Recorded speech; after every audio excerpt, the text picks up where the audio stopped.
Hey, everybody, and welcome to Common Good Conversations, a podcast creating deeper narratives at the intersection of faith and politics for the common good in West Michigan. I'm Nick Brock, and joining me is Shawn Skinner. And that was a pregnant pause.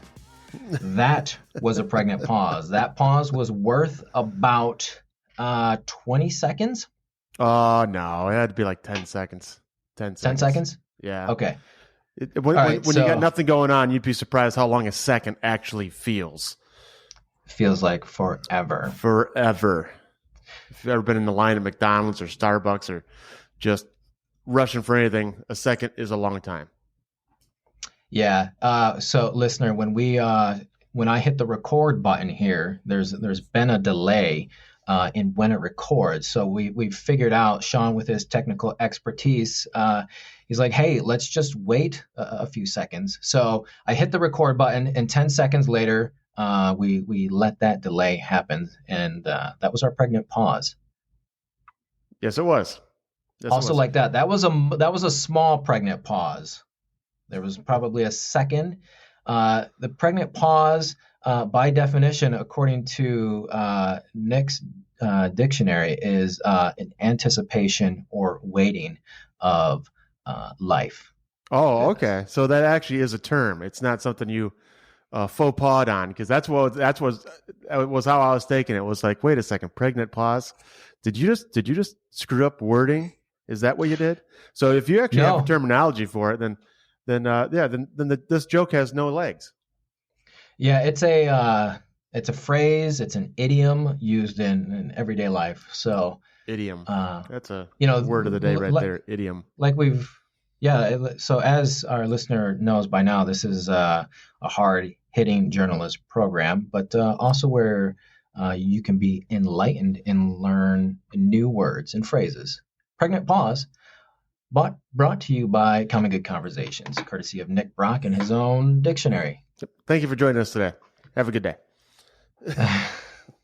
Shawn, so during our records, we had like 20 minutes. What did you do while you were resting and recuperating for this second record? Just tried to do a little bit of research, tried to get the window in my office to open, which I was unsuccessful. And I worked a little bit since I am at my shop. Okay. Work and play, getting things done. What about you? Coffee? I'm assuming coffee. Yeah, I made another coffee, got that ready to go. So this one's nice and piping hot. But we had maybe 15 minutes. So I went downstairs to play Minecraft with Wyatt. Have you ever played Minecraft? Nope. It is. So we played it on the Nintendo Switch. It's this role-playing game where you can build things in this kind of block world. And so you get to build all sorts of things, a house, you get little weapons and food. But the challenge is to not get murdered, killed by zombies and spiders and things of that nature. So Wyatt he's pretty good at it. I'm just catching up. You know something? I think I did play that game when I was a kid. I think it was called Legos and My Imagination. They're little blocks. They're in the real world, and they join them together to build things like weapons and houses and bridges, cars. And you can use those weapons to defend yourself against your imaginary zombies and spiders and stuff. In theoretically the real world of your mind. Yes, we have those as well. We probably have thousands of Legos and all sorts of, sets to build, from Jurassic World stuff to a NASA kit. Man, but those Legos, to be clear, Saturday is the weekend, and it's, the weekend for Wyatt. So the household rule has been, hey, when it's the weekend, you can play your Nintendo Switch, or you can watch some of your shows that you like to watch. Because during the week, we don't really do that as much. So he knows when Saturday rolls around that, boom, first thing when he wakes up, it's, I get to play my video games. I get to watch my cartoons, probably, the same things that we did when we were a kid. Yep. Wake up and go watch your Saturday morning cartoons. What was your favorite go-to Saturday morning cartoon back in the day? Back in the early '80s. Holy moly. Boy, I remember watching this show called Mask, Mask. It was about, yeah, is it jogging your memory? Well, it was It sounds about familiar. these guys. They were like action figures, and then they each had a special vehicle, and then that vehicle would kind of transform, not like a transformer talking machine, but so they would put on this helmet, which was their mask, and then they would get in their vehicle. So one of those vehicles was like a Camaro. So when they got into that Camaro, the doors would open up, and then those doors would kind of act as the wings, so then that car could fly. Another one was a semi truck where the front part of the truck, the semi itself, it would kind of the sleeping compartment of the bed would open, and then it would be the headquarters, so you could shoot missiles and rockets from that. Sounds like you really enjoyed it. Yeah, I had the toys, and then I think it goes without saying there was He-Man. Oh yeah, Had all of the stuff. I can see that out of you having all the He-Man stuff. Yeah, I totally have this He-Man vibe, right? Oh yeah, absolutely, especially with the beard. Yeah, yeah, and all my bulging muscles, and in particular in my fuzzy underwear that I I think you're getting walk him around in. confused with Conan the Barbarian now. Oh yeah, that well, they do probably both wear fuzzy underwear and have Fuzzy bulging britches. muscles. Yeah, yeah, yeah, yeah. Yeah. What did you watch? Garfield and Friends. That Okay. was that and Ninja Turtles. Now that I Hmm. had all the all the fun gadgets and gizmos for the Ninja Turtles. I miss those days. Why can't we just stay in that era of life when carefree, don't have to worry about these politics things and working every single day and trying to be responsible and doing this what they call adulting deal. Yeah, I totally agree. I tell Wyatt, I say, hey, don't you grow up? Don't you do it? With him being Doesn't eight. he watch politics shows with you?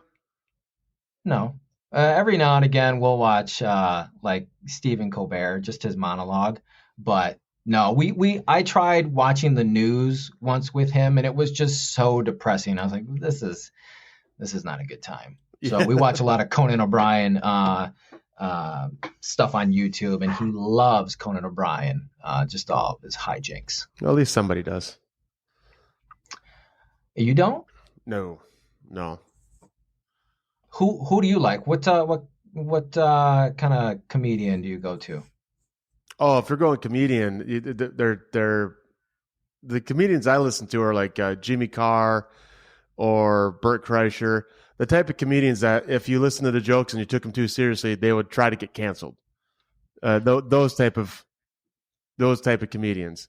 So I pretty much kind of try to stay clear of real politic comedians like Stephen Colbert and stuff like. I just don't find that material funny anymore. I find it It, hilarious. I can't it, wait to listen to Steve Colbert rip after apart and roast Donald Trump for being yeah, convicted of a but felon. it's ever since he was elected back in 2016, it got old watching all the Saturday Night Live skits and Stephen Colbert and all of it. It eventually just turned all into the same joke. Yeah, yeah, I know. Yeah, either you like it or you don't. I think it's funny, but I don't watch that a lot. I prefer kind of the light and easy stuff, some hijinks, because, like you say, you can get tired of adulting and thinking about politics and blah blah blah, and we just need some time. I need some time with the family to just decompress. So we watch a lot of The Office, all the reruns of The Office.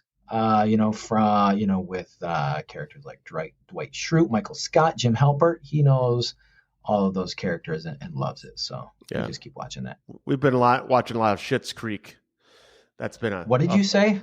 Schitt's Creek. That's the name of the show. Schitt's Creek. I've already allowed your cursing on this program once before, but I guess that's the name of the show. SCH. You gotta go.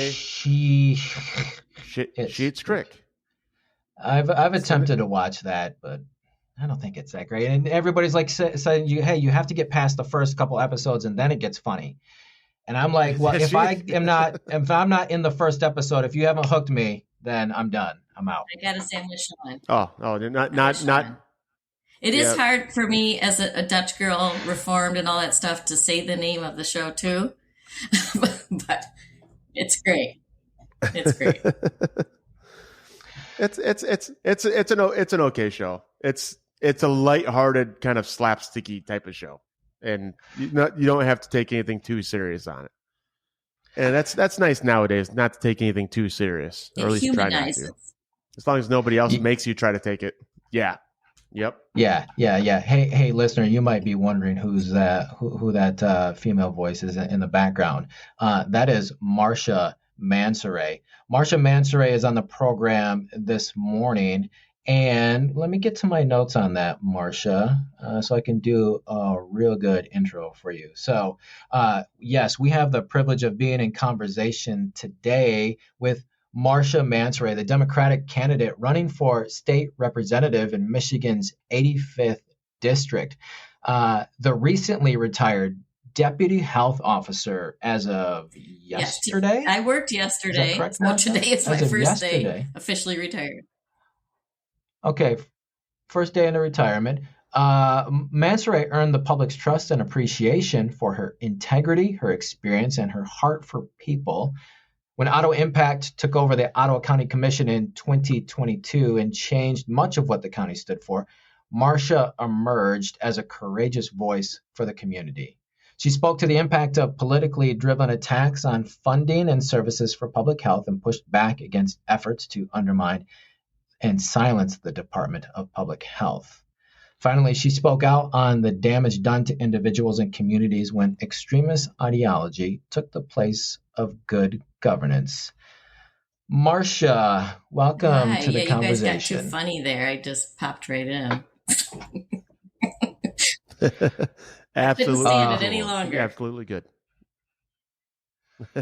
That's all right. We are here to invite people in. Speaking of funny things and of what we were talking about, do you have a favorite Saturday morning cartoon? I was thinking through those things as I was listening to you. So I have to go back like 55 years to figure that out. So like all the things you were talking about didn't register with me, except Garfield. I didn't know who Garfield was, but I was in college or something.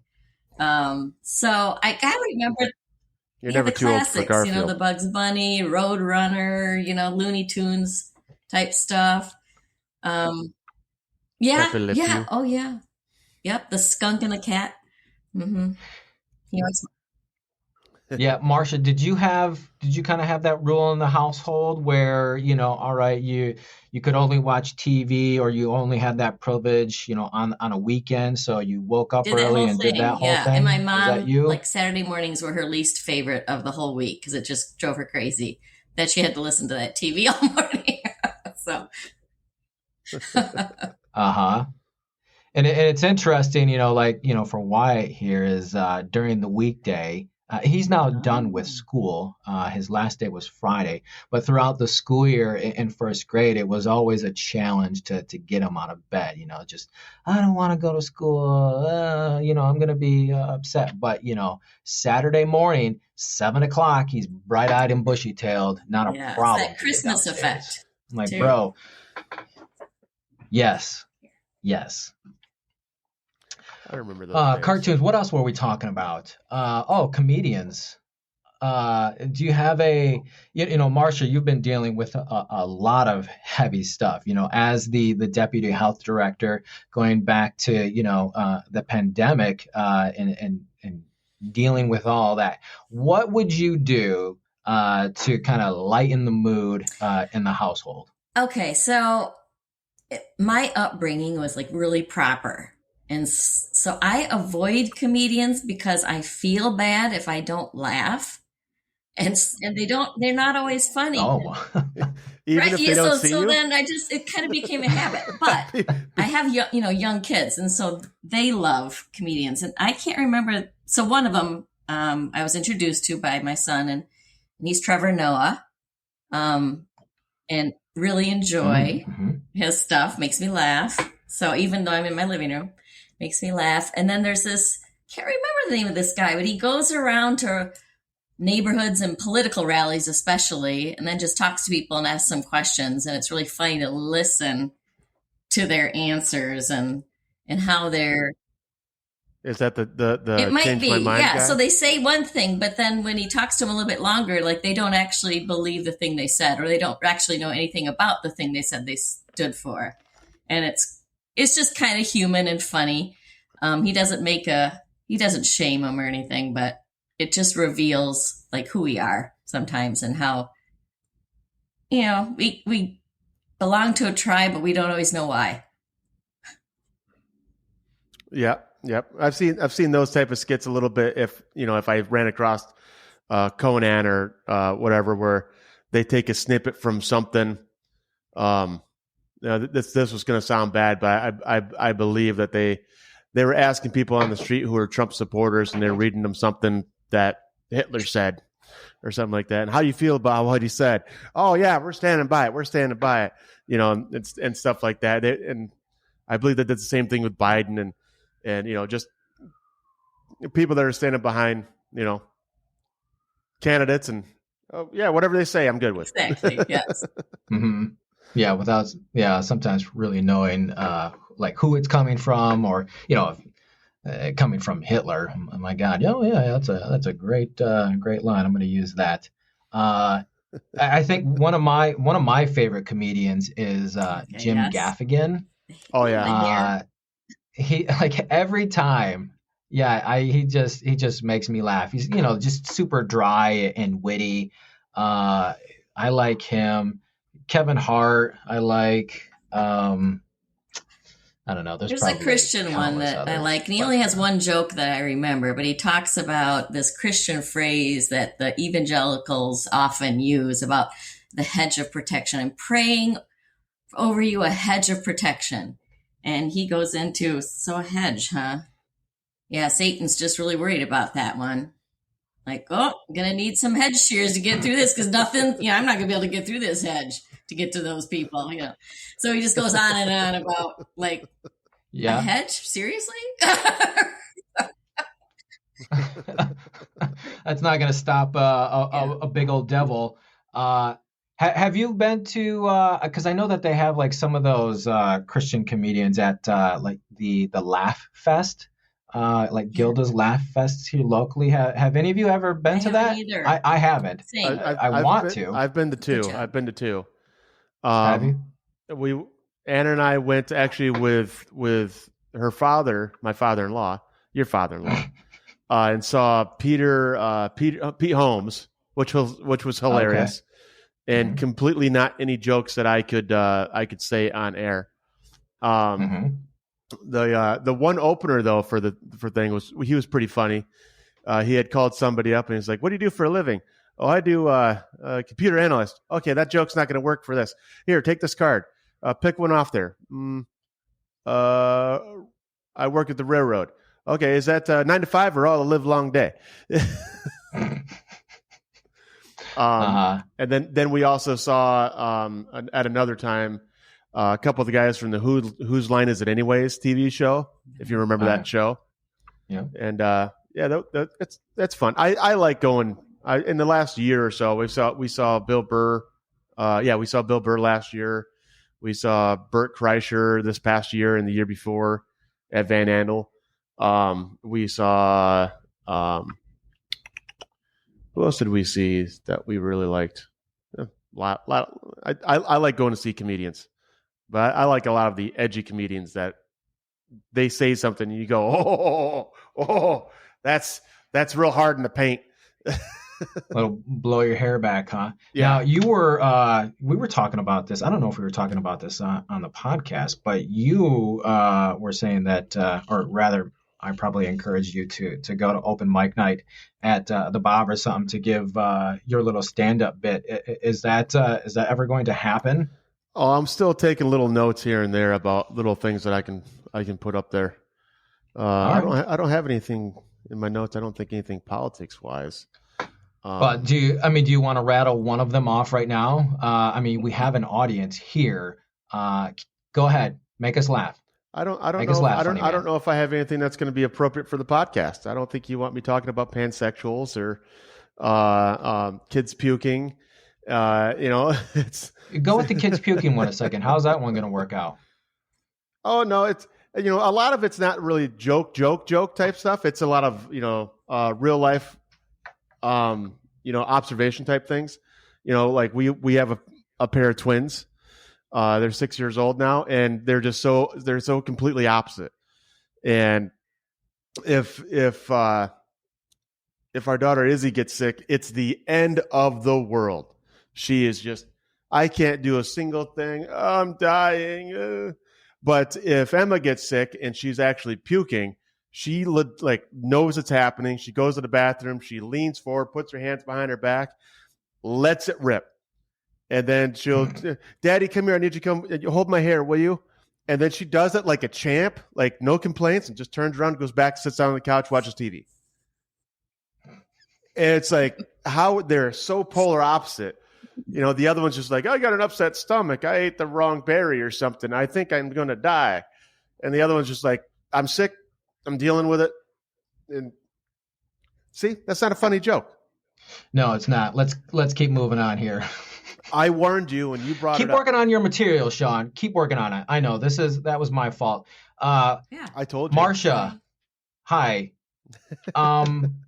Let's talk about this theme a second. This is a topic that we've had with a number of guests on the program, and the theme is what happened to my Ottawa GOP. But I know that on your website, you've said that with regard to the Republican Party, this is not my Republican Party, or I'm sorry, this is not my party. Quote, I'll say the quote, what I've watched over the last 8 years, and especially over the last 2 here, totally changed. When I see people with the name Republican next to them, and they've attempted to destroy our counties, public health services, and lots of other things, this is not my party. So, Marcia, can you share for our listeners like what that means to you? Well, I was raised here, so it's kind of like along the other things that my parents raised me to be, they kind of raised me to be a Republican. So it's kind of felt like I was born into it. But as I grew, the concept that I had was, honestly, this isn't fair, but that the Republicans were the moral party, right? And the Democrats, their morals were iffy. That wasn't their front and center piece. Now I wouldn't say that now, but that's what I grew up thinking. So I remember Bill Clinton, for instance, with Monica Lewinsky and how he used his power to have sex, right? And now I'm looking at this president that we had from 16 to 20 and is still in the mix, every year after that, doing things exactly like that, if not, many times more.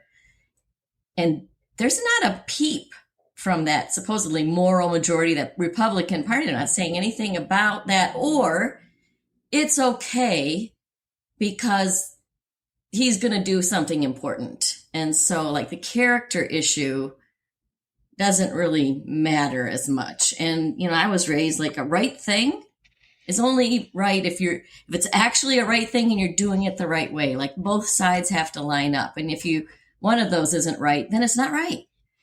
And that what you do has consequences. And I'm not seeing that anymore. And so they aren't the people that I thought they were. And in the community I grew up in, amazing leaders, really, not perfect, but they did a good job. And there was a lot of collaboration in Ottawa County. the community cared about everybody, and we all worked together. So the churches were working with the businesses, with the nonprofits, with the government. We're all like, how do we solve this problem? Because one agency can't do it. One person can't do it. The health department alone can't make people healthy. We got to work together. So it's not like that anymore. People are scared. They don't know who to align with. They're afraid they're going to get called out and lose half their customers or half their donors, or, Isn't it kind of fun how the parties can jump like that? The whole Monica Lewinsky thing, the Republicans shun, and then it turns around. They don't say anything, and now the Democrats are like, doing the same thing back and forth. It's always fun. I don't love that part of politics, and I honestly, I don't know. I understand. It makes you wonder who to trust all the way around. Well, no, there's really something. There's a lot to what I think, Marcia, you're trying to stress here is that during the whole Clinton Lewinsky thing, the Republican Party, they came out very publicly and said, "Hey, we want a moral person in office," and they put together this whole manifesto and they rallied around it. Like, this is our party. We want somebody to meet this moral criteria, and then so now that's not a part of the Republican platform. So over time, yes, people change, or political systems can change, but it's to have that shift, to grow up in that environment, Marcia, as you've expressed, like as a Republican and growing up in that type of Republican family, like those were the things, and then all of a sudden, for them to not care about those things can throw people into a place where, yeah, for sure, you're saying, I don't recognize what is happening anymore. And that's like that's the constant thing that we keep hearing from people is I am a Republican. I grew up like this. And then there was this bait and switch happening right before us. And it's really upsetting to a lot of people. I wonder, let's see here, Marcia, if you could, you've experienced a lot over the past few years with COVID. Can you, I know that there's so much to say. What would you want voters to know about that, between like what happened, with the shutdowns and then up until, most recently? What story would you like to tell listeners? I had somebody I went to my grad school with who saw that I was running for office and called me while I was at work. And I was all excited. Like, I saw their name pop up on my phone and said hello with a real cheerful greeting using their name. And they were really angry with me.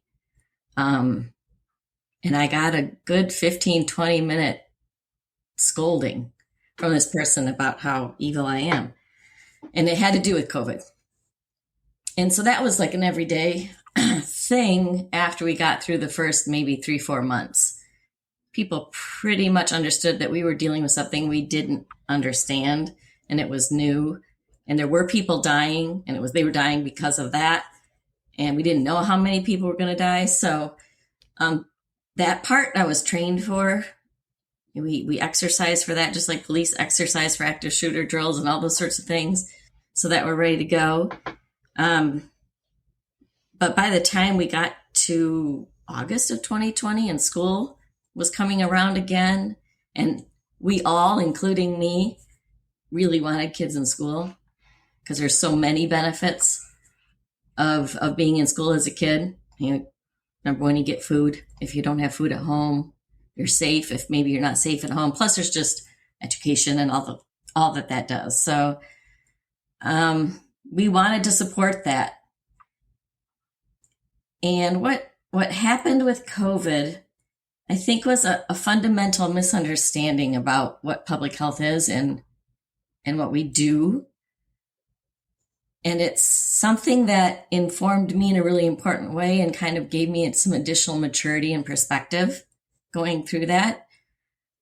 So statutorily, like by law, the health department is formed by state law, and it's required for counties to have one. And the top person at the health department is called the health officer, and there's statute around the health officer and why they're there, what they can do and what they can't do, and under what circumstances.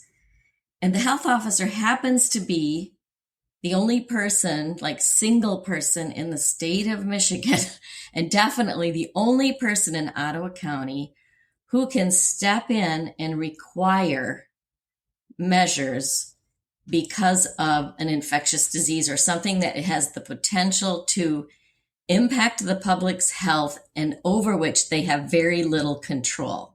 So like your food supply, clean water, healthy air, clean air, things like that. Public health is working on all the time behind the scenes, monitoring, watching, adjusting, stepping in.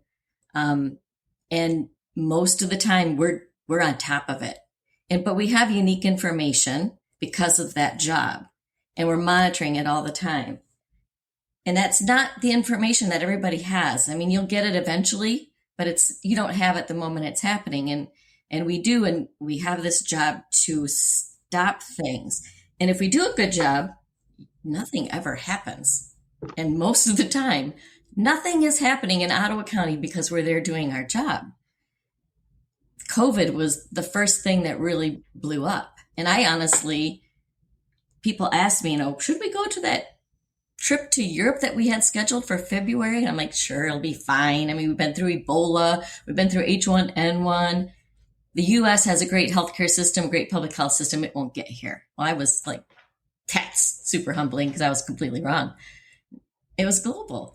So when the governor stopped, or the State Department stopped making their requirements to mitigate the harm from COVID until we had good medicines and good vaccines on board, something better than masks and distancing, when they stopped that by default put the job down to the counties.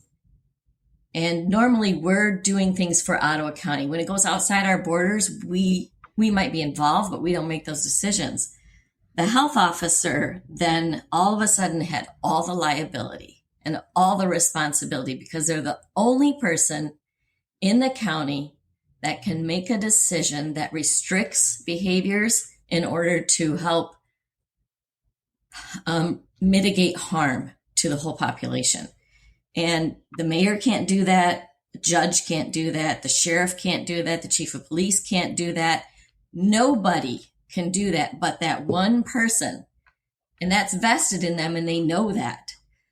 So obviously to make a choice to do something could potentially get you in hot water because people aren't going to agree with you, or it could be a wrong choice.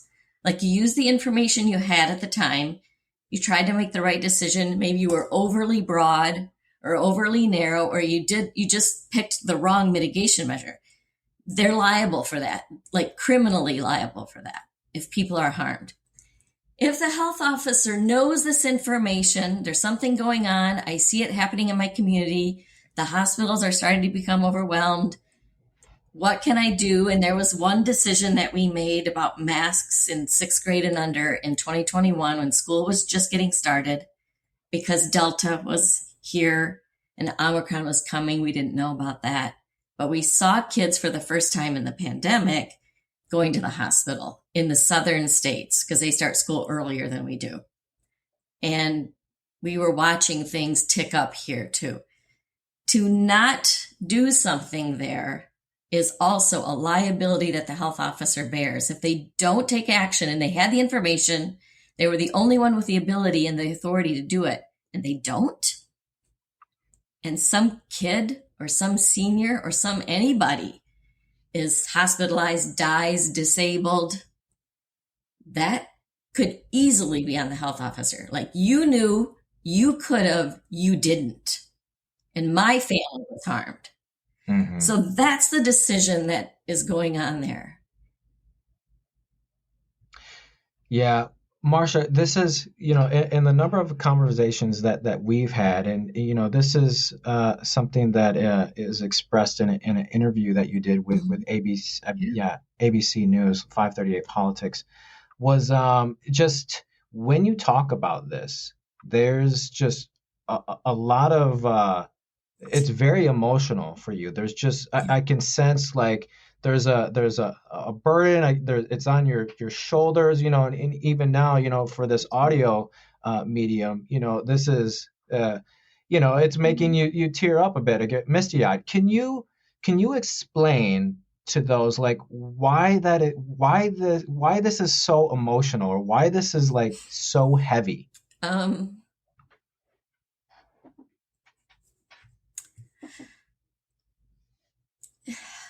People's lives. And it's not just people's lives, like death or life. It's not just that black and white impact, but because I do the job I do, I've watched and I know that viruses can be latent in your body. And there can be long-term impacts for the rest of your life because of a viral infection.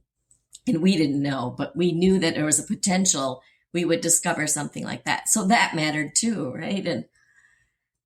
But to be the one, or for me, I was the next step. If the health officer wasn't there, was out of the country, was sick, whatever, I'm making that decision by myself. Otherwise, we talk to each other. And before making that last order that we made in the pandemic, we said, let's go home. Let's pray about this, because it's going to cost us our jobs probably. And so I went home and I told my husband, and I cried for a while by myself on my yoga mat in the basement, just agonizing over like the right thing to do, because it really didn't matter if I lost my job. That really wasn't the thing. It was, how can I do the most good for the most people and be as limited as possible? And so it came to me that parents didn't have a vaccine option for their kids at that point. It just wasn't available for them. And there were a lot of parents who would want to take that option to help their kids be a little more prepared for an infection if they got it, and their whole family. Kids also, there's a Michigan law, they have to go to school or they have to homeschool, one or the other. They don't have an option to not go to school, and virtual school is kind of not being offered as an option as much in that last school year of this. And they're kids. I mean, they don't space naturally. They're behaving like children. This is going all the way down to kindergarten here, and there's staff, and those staff have health conditions. And so there's just a lot to think about. And so I thought, if we just do this, because they've got to be there, we know they're going to go home at night and do whatever, but while they're at school, it needs to be a safe place for the staff and the students. And as soon as that vaccine is available, this order lifts. So we have an exit, and people know what the exit is. It's not just going to hang around forever. And I came back in the morning and I said, I think we need to do this. Ethically, I think it's the right thing to do, and only history will tell us if we made the right decision or not. We don't know what the outcome is going to be here. But I don't think I can live with myself. If I could have done this and I didn't, and even one person tells me that they think somebody in their family was harmed because we didn't have the courage to put ourselves on the line and think about other people, like to sacrifice for others. So, and that's a fundamental value for me. And I don't understand people's unwillingness to not let go of some things for the benefit of others. Yeah, which Marcia, thank you very much for being vulnerable and sharing that piece with us. I know that it takes a lot. I wonder too, in that, I think, to be quite frank about it, your decision and those that you made it with was, a major catalyst for, Joe Moss and Ottawa Impact. I mean, I I do think know that. you know that I've been more than blamed for anybody it, and else. what there's probably a legitimate point to that. If I hadn't done that, if we hadn't done that, would Ottawa Impact have happened? Yeah. So do you, I guess the question is like, do you have any, looking back, hindsight is always 2020, right?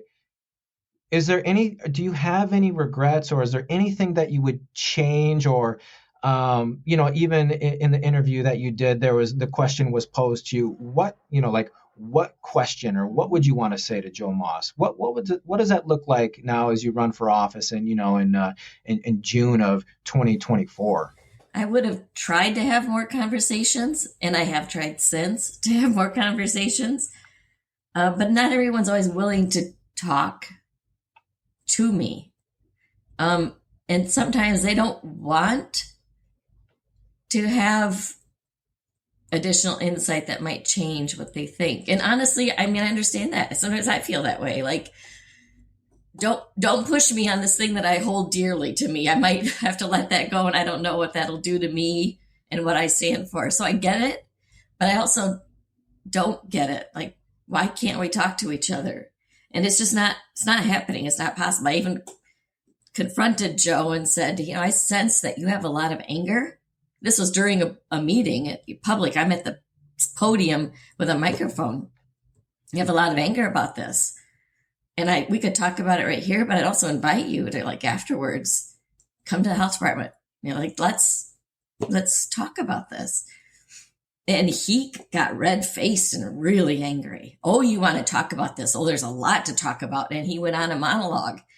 And I wanted to interrupt him professionally, but politely. But the next thought I had, which is the weirdest thing, because he was so angry, and I'd seen a gun on his hip multiple times when he came into that boardroom. And I thought, Marcia, you better keep your mouth quiet, because he might shoot you.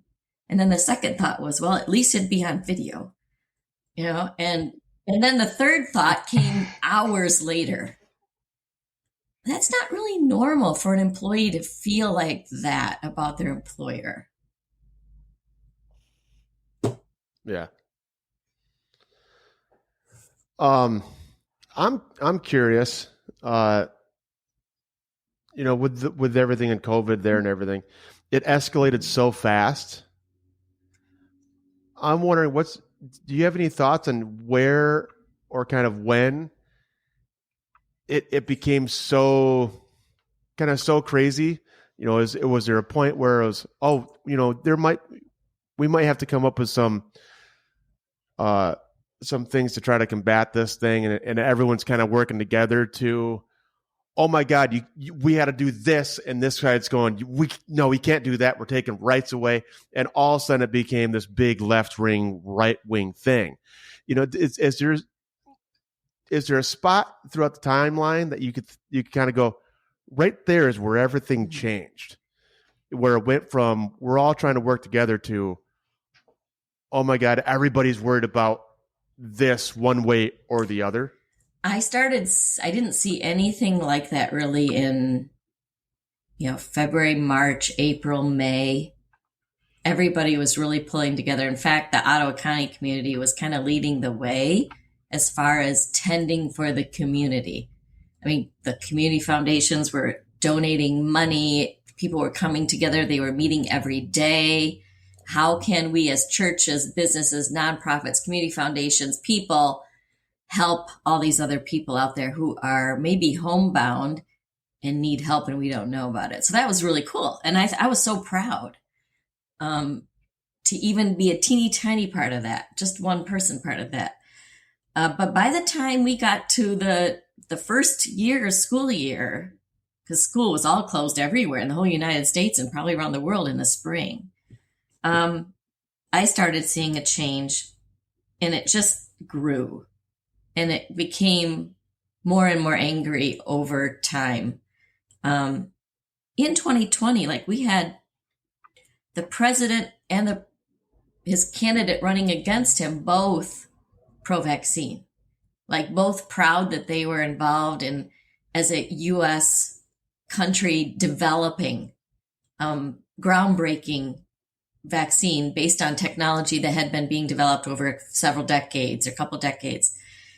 And that was cool. Like they both agreed about that. And then as soon as that vaccine came out, all of a sudden it got really polarizing more and more. I was crying for the next time, next group of tears, when we were able to vaccinate our most elderly. They were the first group, and we put the first shot. And I took a shot that was an extra dose because I wanted to demonstrate to people, I'm going to do this too. I know it's new, but I'm not going to recommend it for you if I won't do it to myself. So, I got one too, but these people were dying. And within a month, we're monitoring daily data, and their life curves started going back up. And nothing else had done that yet to help them. And the choice of the vaccine is not vaccinate or don't vaccinate, stick a poison in my arm or don't stick a poison in my arm. And I say that with air quotes. The choice is vaccinate or get infected with COVID-19. And that was doing harm to people. And we wanted them to have some kind of introduction to that virus so that they would have a better outcome. And so that's what that vaccine was about. It did make a difference. But, Joe Moss and I had encountered each other. I didn't know I had encountered him. Turns out he was copied on some emails that I was part of. But we encountered each other in August and September of 2020 when I started getting complaints about their tiny Christian school. And they ended up naming me as an individual in a federal lawsuit. So that started that. Yeah, Marcia, that was the catalyst for He was what mad we then. are what we are He stayed seeing mad right now. about that. Yeah. Yes. So then, with you experiencing, the decisions of Ottawa Impact as they swept in and took the majority of the Ottawa County Board of Commissioners, during that time from February all the way through, October of 2023, as far as I can tell, you wrote like 3 really strong opinion pieces that were published in the Holland Sentinel.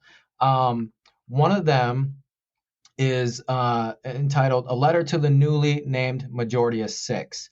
You say, quote, "I thought my position as a nonpartisan public servant prevented me from speaking out.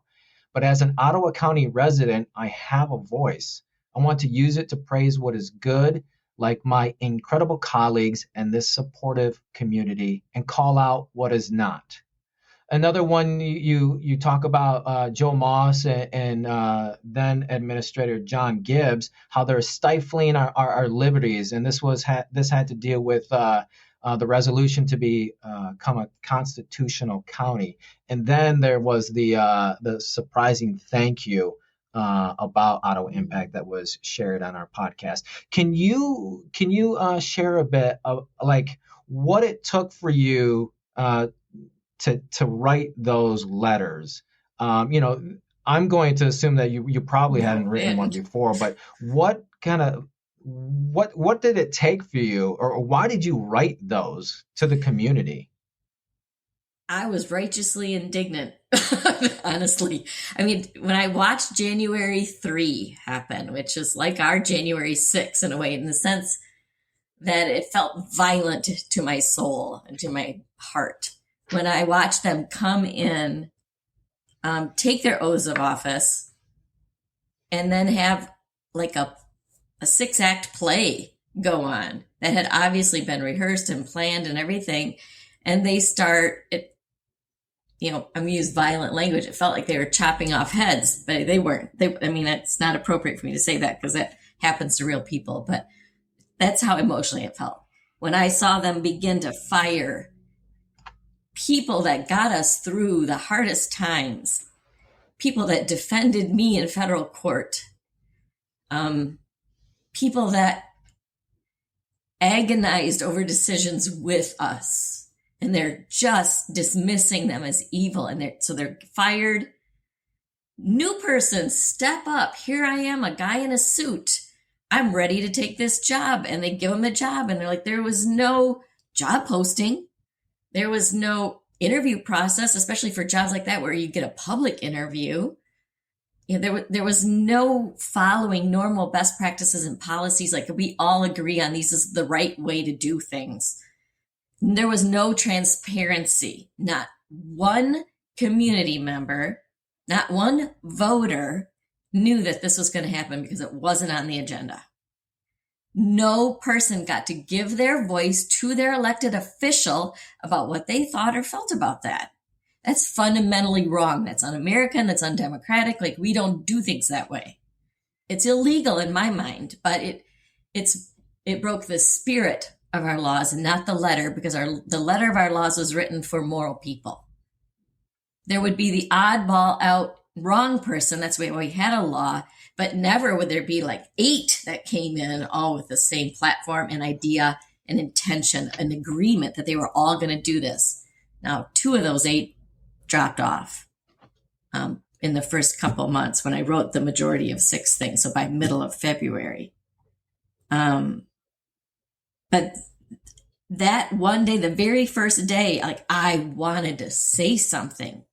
I was scared though, and I thought it was illegal for me to say something as a health department person, but I forgot who I was as a member of this country, as a member of the state of Michigan, as a member of the county of Ottawa. I'm a voter. I am a citizen. I have my own viewpoint and I can express that. So honestly, it was getting a really brilliant lawyer who encouraged me and said, yes, you can say these things, but you don't say them from the perspective of the deputy health officer. You say them from the perspective of Marcia Mansaray. And you don't talk about your job and the things you uniquely know because you have that job. You talk about the things you're feeling as a human being, as a member of this community.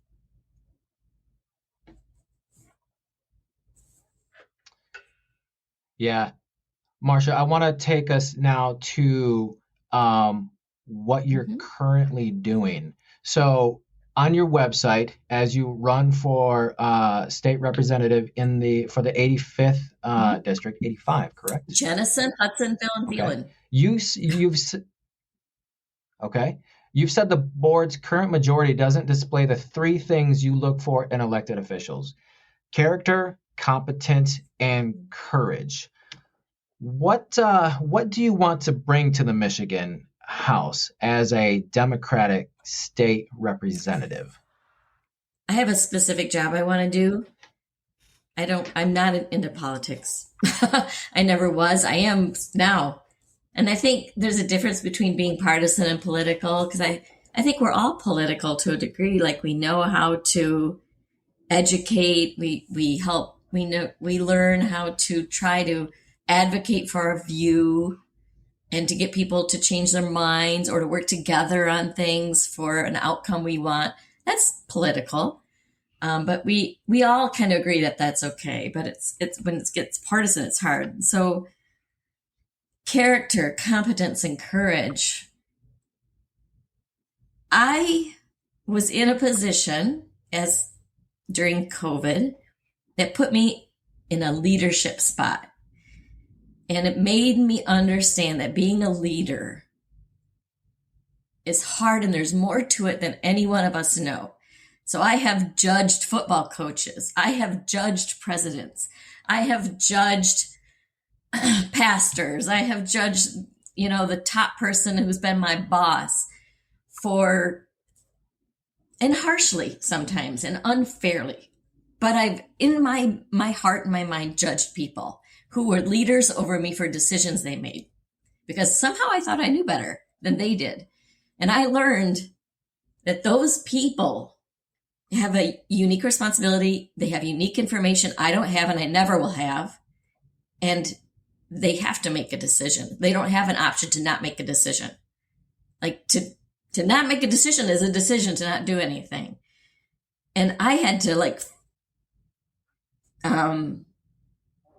kind of forgive them. And then I had to encounter myself and kind of judge myself about that. And so Ottawa Impact, I didn't see them willing to do anything like that. And my fellow elected officials that I'm running against were silent.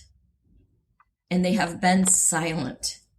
And they live in this community. They serve this community. And they have a position so much higher than mine of influence right now. And they're not going to lose their job. They might lose their job in the next election, but they're not going to like lose it that day if they come out and say, this is not right. Like, you might have a good idea, and I might like your idea, which I think they do agree a lot with the ideology of Ottawa Impact, the stances of Ottawa Impact and Joe Moss and the commissioners, but maybe disagree with how they're doing it. I don't know. Maybe they're completely aligned, but it's a deafening silence. And I'm like, come on, like, I'm a little person here. I don't count for very much. And I'm speaking up. And I could harm my family because of my speaking up. And I lost friends and family for doing that. And they're not doing that. And doggone it, I've done it. I'm going to keep doing it because the cost has already been counted. And so I want to strengthen our transparency laws, our Open Meetings Act and FOIA laws, because they skirted those and they knew they were doing that. I know that. And they make excuses for it. And it's basically, we only follow the letter. We don't follow the spirit. And that's not Christian.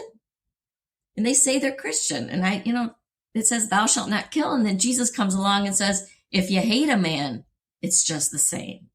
Thou shalt not commit adultery. But if you lust in your heart, that's the same. That's the spirit. We're supposed to be paying attention to that and following that. So now, I have to make a tighter law. And for public health, there were laws that they exploited, or the vagary of a law that they exploited when they tried to fire the health officer and tried to hold the former commissioners liable for the fact that they didn't fire the health officer and they didn't remove that order. And they said, we don't have any legal authority to do it. And they basically said, you're lying and you don't have the courage. So these are people who don't have character because I know what's going on. They're using my department and my job and what I know as the pawn or the football. And I know where they're lying. And I know that there's information they have and they're not choosing to use it. So the character piece is huge. They don't have the character necessary to lead well. They are incompetent. They do not know. Their lawyer doesn't know. They don't understand the laws they're dealing with. They don't know their lane. And courage, they look like they have courage because they have a microphone and no one can interrupt them. And they can shut people down during a public meeting. That might look courageous. That's not courageous. They're coming in, they're using power to silence people. That's not courage. Mm-hmm. I think one of my favorite things about them being incompetent is the man that they chose for the job, who they quote unquote vetted from the start. Super qualified, right? He came out after being let go by them, and speaking to the local news media. He went on to say they are incompetent. They don't know how to govern. He did not have friendly things to say about them, and he was their hand-picked man. I want to move this ahead. Marcia, we have just a few more minutes. Shawn, do you have any questions before we get to our final little piece here? No, not off the top of my head. I just want to tell her that I appreciate how candid you're being and vulnerable. Thank you. And I don't want to bash elected officials that I'm running against or a position that they hold. No, do it. I don't want to be that kind of person, but I do have to call out when I don't think they're doing the right thing or when they're doing something I wouldn't do. And, the man that I'm running against, who I voted for more than once, worked at the county for 13 years. And, I love those people. And I thought his heart would be hurting and he wouldn't be able to keep silent about this. And I don't know why he has. I'm sure he has reasons, but but I have to step up. That's fascinating. And because nobody's doing this job that I need to get done, because this needs to not happen in another community in Michigan or to ours. And I can do one thing, and it's not the whole job, but at least I can help on the legislation piece because I know the vulnerabilities. So. Yeah, well, part of your running for office is that as listeners are aware of, we have common good candidates, and this is a platform that we like to showcase in West Michigan and say, hey, these candidates have self-selected and committed themselves to the common good. So we provide some graphic material to help them promote that. And some of these things that these common good candidates have committed to and promote in their campaign is trustworthy leadership, responsible governance, genuine belonging, ethical conduct, service before self, and love in politics. And I'd like to announce today that Marcia Mansaray has committed to be a common good candidate. So, Marcia, I really want to express my gratitude for that, and I really look forward to hearing you and seeing you out on the campaign trail as you commit to these values. I am so grateful that there is such a thing as Vote Common Good, and that you've been in our community and speaking into this space, and that those values are out there, because I completely align with those, and I'm proud and grateful and humble. But can you be proud and humble at the same time? I don't know. That's how I feel. Can you be proud? Oh, that's a great question. Why not? Yeah, you just have to do a little balancing act. How about, we got like maybe 1 minute left here. Marcia, can you share why you made this decision? To ask to align with you. Yeah, to be a common good candidate. Why did you want to do that? He likes your beard, Nick. Yeah. I know that's a winner for everybody. Just want to breed it. You're not the first person. That absolutely has to happen. You know what? The next live event, you should have that thing braided. Totally braided. Maybe even like 3 of them. I made that decision, sure. Nick and Shawn, because I read those values. I was following what you were doing because you stepped right up right away when things started looking concerning in Ottawa County. In 22, you were stepping up, and I was becoming aware of this organization and what you stood for. And those values were things I wanted to intentionally hold as values as a person, because I was getting involved in kind of like the resistance, underground resistance, before I ever declared, an intention to run for office, which I had no intention of doing. I was entirely inspired by Joe Moss and Ottawa Impact. They get all the credit for it. But like I wanted people to know this is what I want to be, who I want to be, and how I want to be that way, and have it be public, because I want people to know and to tell me if I'm not. Like to come to me and say, you said you stand for this, and I don't see it in that action or those words. And I can either explain, or I can go, yeah, okay, I got to change. I got to do it differently. Yeah, because we're all growing. But I wanted that to be public and to be my values. And so thanks for being a channel to do that and accepting that from me. Yeah. Well, thank you again, because these are, as I was, putting this together, these are not like things that I just made up, but these are things, the commitments, these are things that I saw that people were already doing. So it was just looking at particular individuals, and I would include you, Marcia, to be like, look at all these things. These are the things that the community is talking about. And I think that would, if there's any way that I could help amplify their voices and make that a part of the common good, I'm going to do it. So, Marcia, I thank you for that. I thank you for participating on this program, because we need to get out, Shawn, real quick. So, thank you. Thank you, Marcia. Thanks. Thank you very much. Good meeting you. Listeners, Boy, let's get out real quick. I'm going to do a little plug. Sunday, June 16th, 5:30 to 8:30 at Park Theater. Join us for our live podcast event. We are going to have Doug Paget on the program with us, and we're going to talk about our experience along the U.S.-Mexico border, what that looked like, what that felt like. We're also going to have Sarah Leach, formerly of the Holland Sentinel, with us, and we're going to be talking about the challenges of covering Ottawa Impact and her recent firing. And finally, we will be talking with some common good candidates, Chris Crothers, Democrat from Zeeland, and Phil Kyers, Republican of Grand Haven Township. Be sure to follow us on all our socials. And what else? Thank you. Let's do it. Thank you. Thank you, everybody. Thank you for joining this common good conversation. Till next time, be the common good in West Michigan.